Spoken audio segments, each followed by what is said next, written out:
How's it going? Good. So let's get right into it. This is part two of the series about bariatric surgery. Today we're going to talk about the gastric band, or what a lot of people call the lap band. It used to be a very, very popular surgery, but it's rare now. In fact, it's only about 0.9% of the bariatric surgeries performed today are actually the lap band.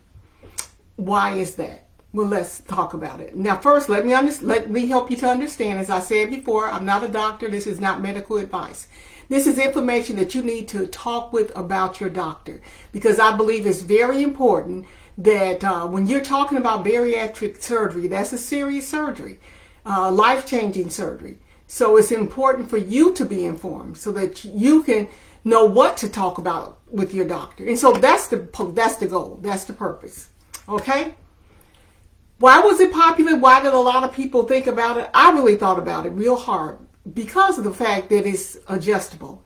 It's removable. I can remove it at any time. It's less invasive, and when it's less invasive, that means it's usually less complications. It does not alter the stomach at all. You still have the same digestive tract. It's not being altered. The stomach is not being cut. And you don't have malabsorption issues, which is really a big thing that you can experience with the other types of bariatric surgery. So those are just a few of the reasons why many people opt for that surgery, and a few things that you need to talk about. But what are the cons? Well, typically one of the biggest problems is that of all the surgery, that's the one where you lose the least amount of weight. In fact, they say around 40% of your excessive weight will be lost. Now, understand that depends, on the person, so it's not written in stone. So to give you an example, suppose you are 100 pounds overweight. According to those statistics, you'll lose about 40 pounds. Okay? So that's one of the biggest reasons why a lot of people don't opt for it. The other thing is the band can slip. It can erode. It has to be monitored and adjusted, because with the band, they insert it, in your stomach, put a band around your stomach so that your stomach, or what they call a pouch, is now very small, maybe like a golf ball. But they also put a port inside of you. And with that port, they are able to inject a saline solution in order to tighten that band. So that's why it is that you have to go to the doctor a little bit more frequent, and you may have to have it adjusted.